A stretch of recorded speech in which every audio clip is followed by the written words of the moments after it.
Punto de la mañana. Buenos días, dominicanos, dominicanas, ciudadanos y ciudadanas del mundo. Julio Martínez Pozo con los comentarios de los temas más importantes en el Sol de la Mañana. Buenos días pues a todo el equipo del Sol de la Mañana en este martes 9 de diciembre del año 2014. Buenos días pues a María Elena Núñez, a Víctor Gómez Casanova, Eury Cabral, José La Luz, Melton Pineda, a Maurice Aybar, a nuestros distinguidos colegas de 5 a 7 de la mañana, a Yuri Rodríguez, Humberto Paniagua, Andrés Martínez, Álvaro Camaño y Mario Díaz en los controles.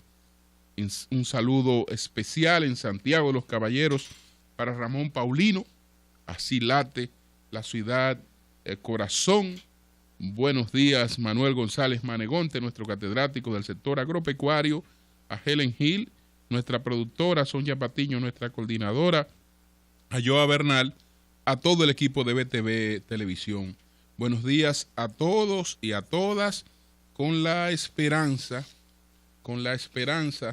de que pueda ser localizado, pues, Alci de la Rosa. Queremos saber qué ha pasado con el distinguido cronista de arte, un gran locutor y cronista de arte, don Alci de la Rosa, que desapareció el pasado domingo cuando salió de forma pues discreta, inesperada, de una reunión de Acroarte, y entonces no se ha vuelto a conocer de su ubicación. Así es que la esperanza de que Alci de la Rosa pues pueda ser localizado con vida. Si alguien tiene ya alguna información precisa, pues favor llamarnos para dar a conocer esa información de inmediato sobre Alci de la Rosa. Son las 7:02. El sol de la mañana, el sol de la mañana. Ayer, se produjo el discurso del presidente Danilo Medina en la cumbre de Veracruz, que es la número 24, desde la primera que se celebró en 1991, justamente en México. También esta es la cumbre número 24 y el enfoque del presidente Medina, de acuerdo con la agenda de la cumbre, estuvo referido al tema de la educación y él pues reiteró el compromiso que tiene la República Dominicana con una educación de calidad. El presidente Medina, pues hablando en un contexto pues un poco complicado, yo diría que muy complicado para él. Incluso algunas imágenes que veía anoche reflejan el rostro de un hombre que está pasando por una situación nada fácil, es decir, se le nota en la expresión al presidente Danilo Medina que no se siente pues cómodo, no se siente cómodo, y sabemos todo cuál es la situación que así lo tiene. Pero sigamos, antes de pasar esa situación, sigamos con la cumbre. Algunos detalles importantes. Se esperaban 22 presidentes y jefes de Estado en esta cumbre. Pues 5 de esos 22 han dejado a la cumbre esperándole. No acudieron Maduro, el presidente Maduro, no acudió la presidenta Dilma Rousseff, no acudió la presidenta argentina Cristina Kirchner, no acudió el presidente Evo Morales y no acudió el presidente de Nicaragua, Daniel Ortega. Qué casualidad que entre los ausentes estén los presidentes que recientemente se reunieron en UNASUR para la inauguración de la sede de UNASUR. Eso evidentemente que no es una casualidad. Evo Morales dijo que esta cumbre la han convocado los monarcas españoles para sus propios intereses, y hay una serie de cuestiones que son históricas en cuanto al rol de México y al rol de Brasil. Incluso el concepto de los países latinos de América, que fue en principio un concepto enarbolado por Francia, con la idea que tenía pues Napoleón III de crear aquí en el ámbito del imperio anglosajón, del imperio estadounidense, pues crear lo que sería, y por lo menos en eso devino después de los acontecimientos, ¿no?, de las guerras de independencia contra España, y se produce la emergencia y el auge del imperio estadounidense, pero estuvo el proyecto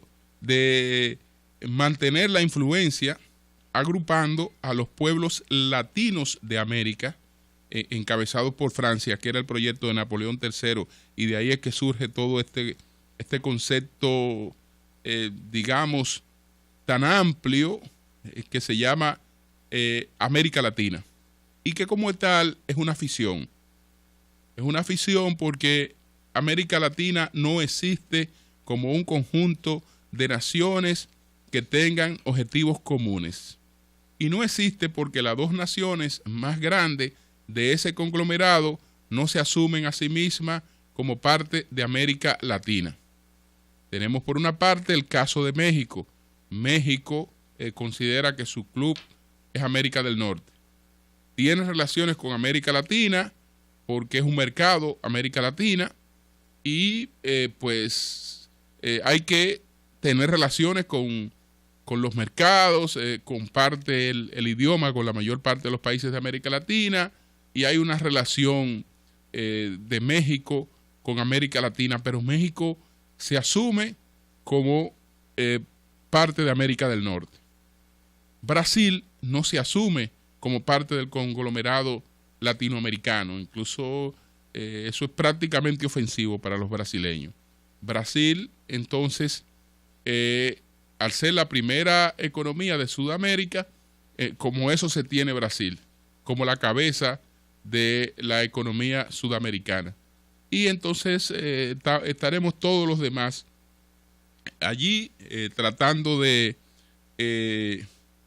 reflejar una unificación que no existe. Entonces esto parece que se ha reflejado.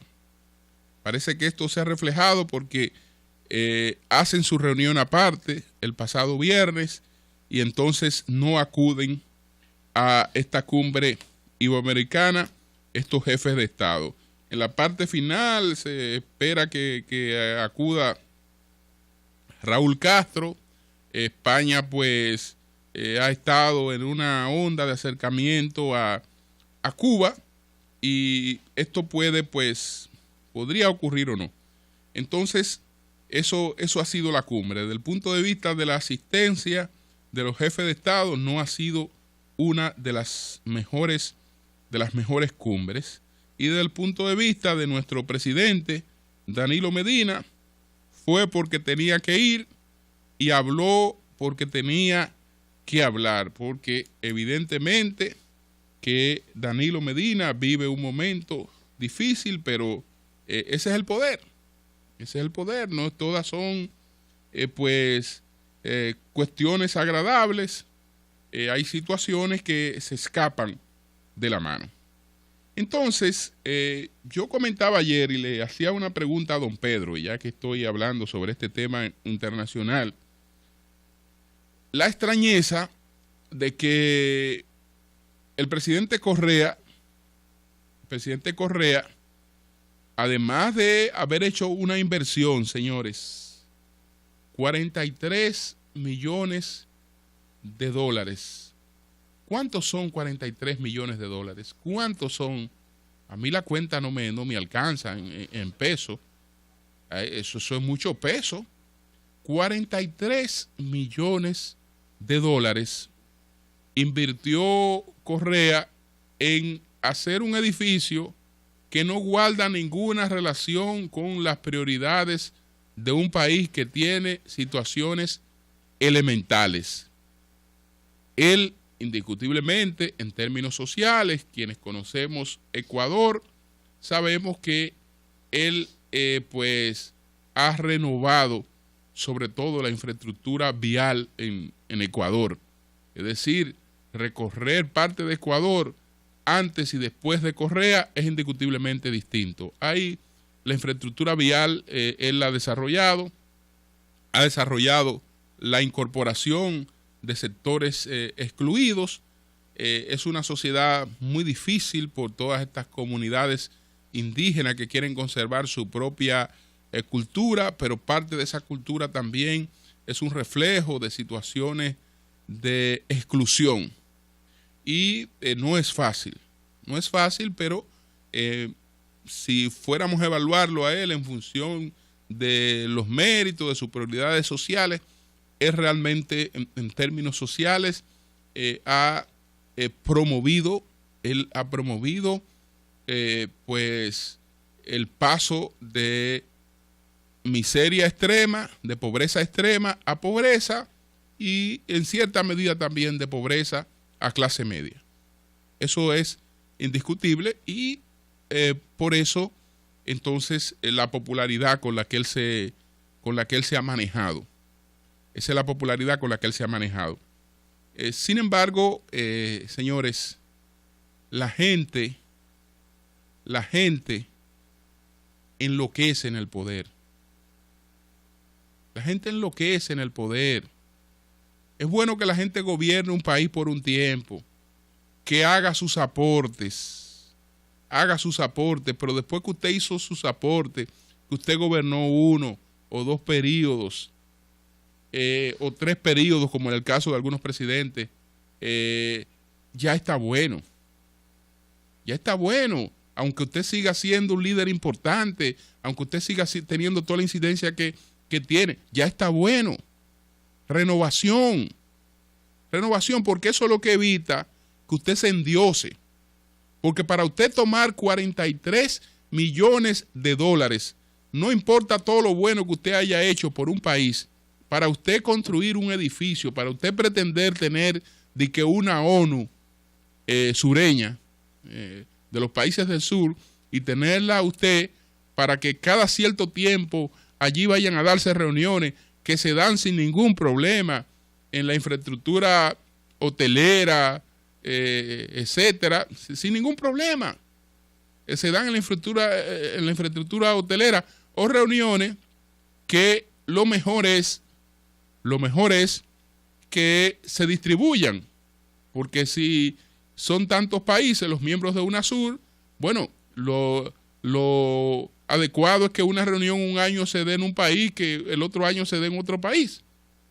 Pero, o si a UNASUR tiene, digamos, una secretaría permanente, esa secretaría permanente puede funcionar en cualquier sitio, en un local más pequeño, etcétera, porque ahí lo que se manejan son documentaciones de organización, trabaja un grupito de personas que le da seguimiento a una serie de temas, etcétera, etcétera, etcétera. Pero una cosa como esa, pero bueno, vamos a darle el beneficio de la duda y a decir, tal vez él tenía razón, porque ¿qué es lo que él quiere? Él, después de la muerte de Chávez, él busca el liderazgo de UNASUR.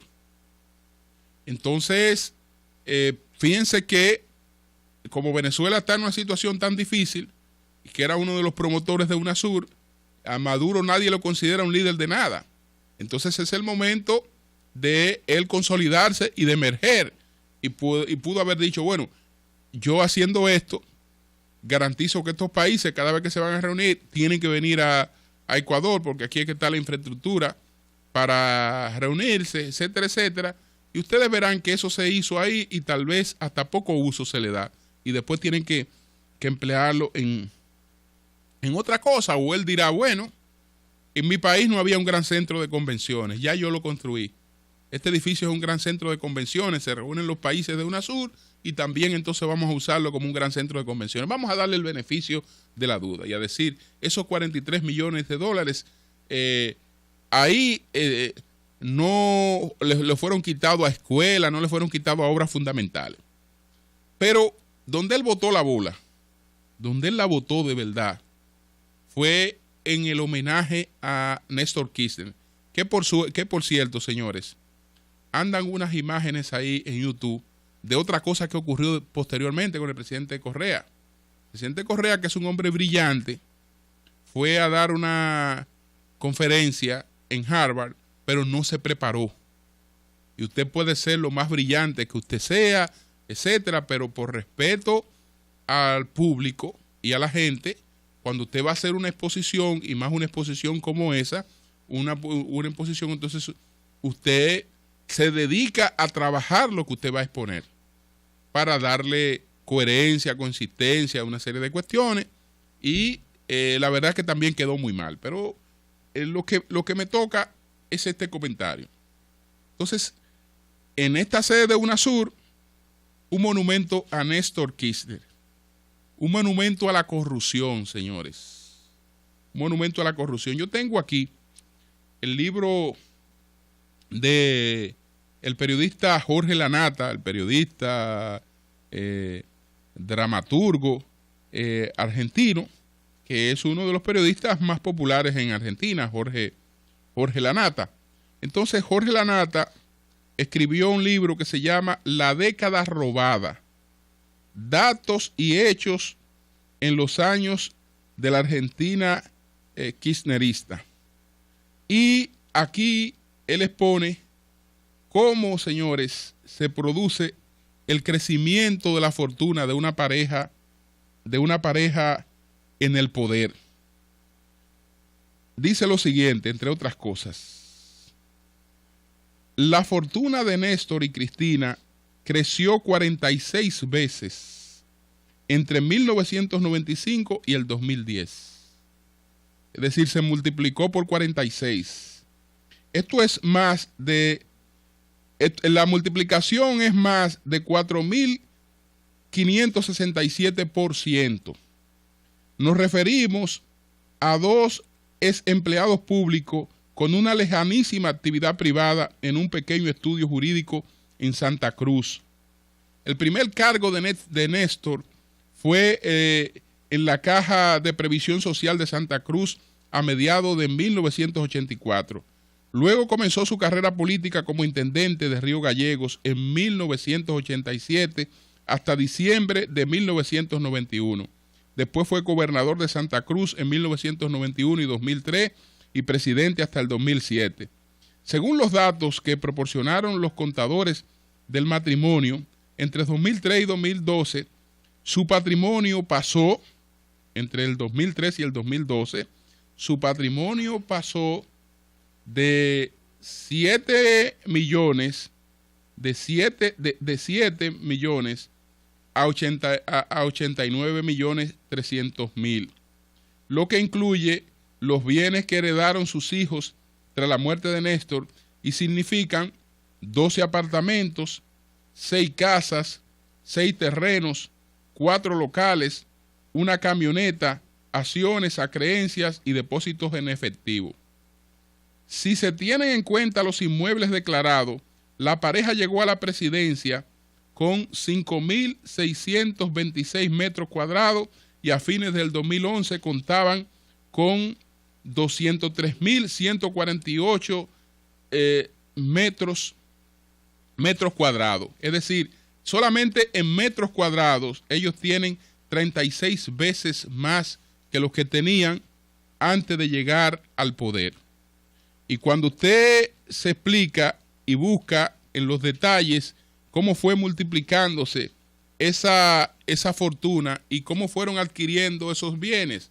Usted se encuentra con un presidente que compra a precio de vaca muerta unos terrenos con vocación turística, aprovechando toda la influencia del poder, y después esos mismos terrenos le adquieren una plusvalía, lo vende a un precio muy superior al precio adquirido. Él mismo promueve un proyecto turístico con todas las ventajas del poder y una serie de cosas. Es decir, un hombre que solo requiere para estar preso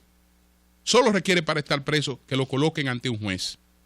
Y no ha sido colocado ante un juez por el dominio que ha tenido de la justicia. Pero el tiempo pasa. El tiempo pasa. Todo lo que uno cree que es inagotable se agota. Ya esa década y ese, dominio de esta familia en la política argentina está, en las finales. Entonces, alguna vez ustedes verán la posibilidad de que incluso en Argentina ocurra lo que ocurrió con el Papa Formoso, que se exhumó el cadáver 9 meses después de su muerte y se hizo el famoso concilio cadavérico, que fue el enjuiciamiento al Papa Formoso. En el caso de Néstor Kirchner, señores, aún después de muerto, cuando la justicia tenga la posibilidad de ventilar una serie de cosas en Argentina, la situación de una persona como esta, ya ustedes saben cuál va a ser, porque no hay manera de que un presidente sea a la vez un Frank Rainieri. Yo soy presidente de la República, llego con posibilidades mínimas y en el poder me convierto en un Frank Rainieri. Yo soy el gran promotor turístico del país, el gran promotor del turismo inmobiliario, etcétera, etcétera. Así son cosas que uno no se le explica. Entonces ustedes creen que con tantas figuras que tiene, Sudamérica, que están fuera de cuestionamiento, que ya son figuras que están por encima del bien y del mal, el nombre a un edificio se le puede poner el nombre de Néstor Kirchner, aunque haya sido secretario general de UNASUR. El nombre de 7:22 minutos. El sol de la mañana. Bueno, ayer continuaron las vigilias. Yo veía algunas imágenes un poquito tarde cuando ya me fui a recoger y veía unas monjitas arrodilladas frente al Congreso con velas prendidas, etcétera. Parece que la vigilia se extendió y amaneció. Pero ayer también fue un día muy activo porque las iglesias entraron en contacto con varios líderes importantes en el día de ayer. Nosotros habíamos anunciado aquí en El Sol de la Mañana la reunión que iba a sostener con la conferencia del Episcopado Dominicano el ingeniero Miguel Vargas Maldonado, presidente del Partido Revolucionario Dominicano, que fue con el vocero de los diputados del PRD, y en esta reunión el PRD anunció que va a rechazar las observaciones presentadas por el presidente Danilo Medina. Y todos hemos visto las fotografías de Miguel Vargas con parte de los miembros de la conferencia del Episcopado Dominicano.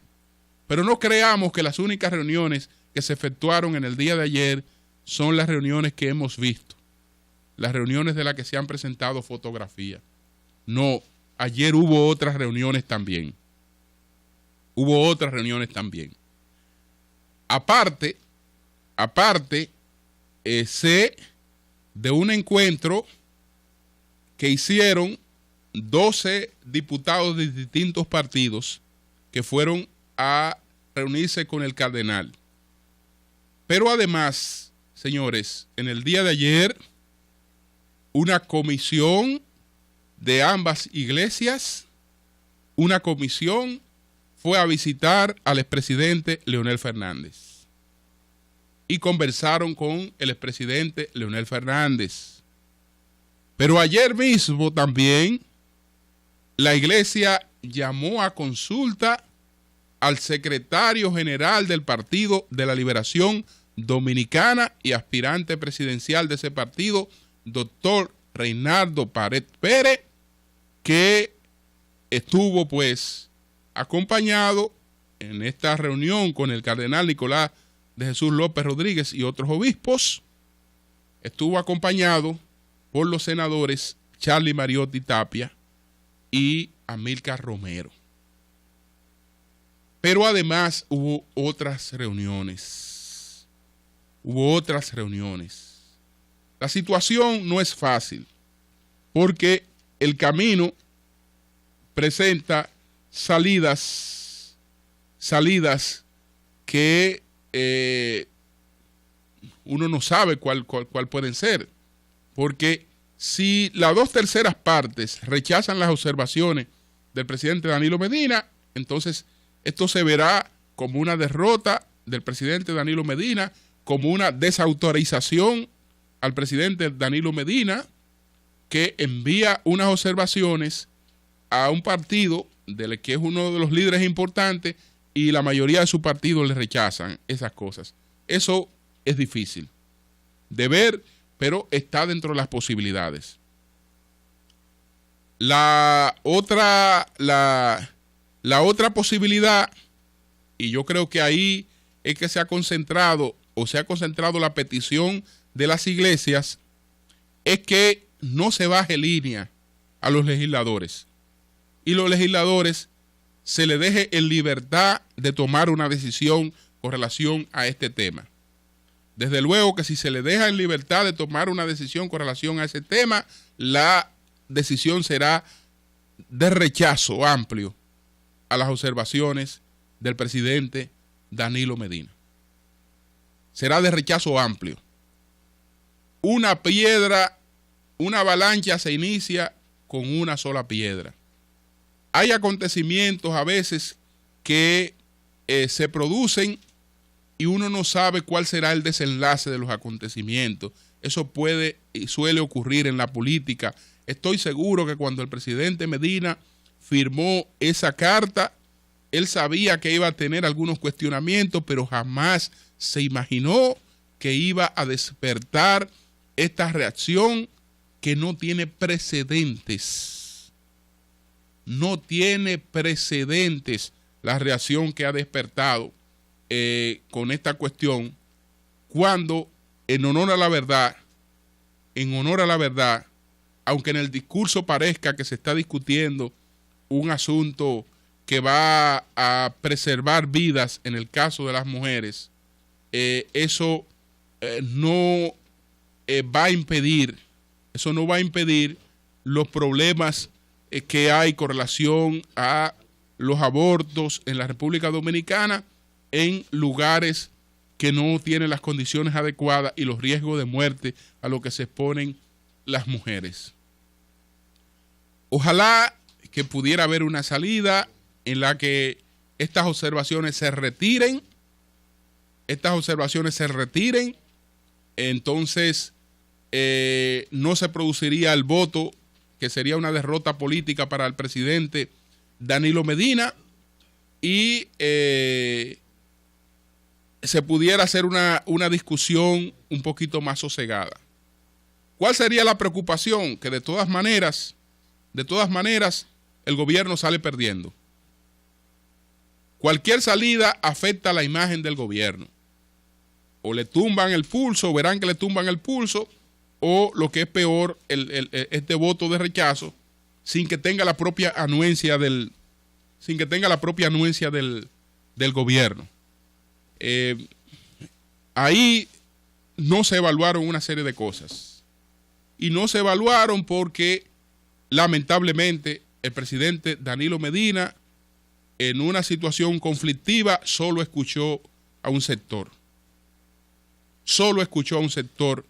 Y no calculó ni midió la dimensión del otro sector. Y probablemente creyó que el otro sector, aunque no se sintiera bien, no iba a actuar como actuó. y que el asunto era fácil resolverlo. El viernes envío mi carta al Congreso, donde hago todos estos planteamientos celebrados por la feminista, y el domingo estoy abrazándome con la iglesia.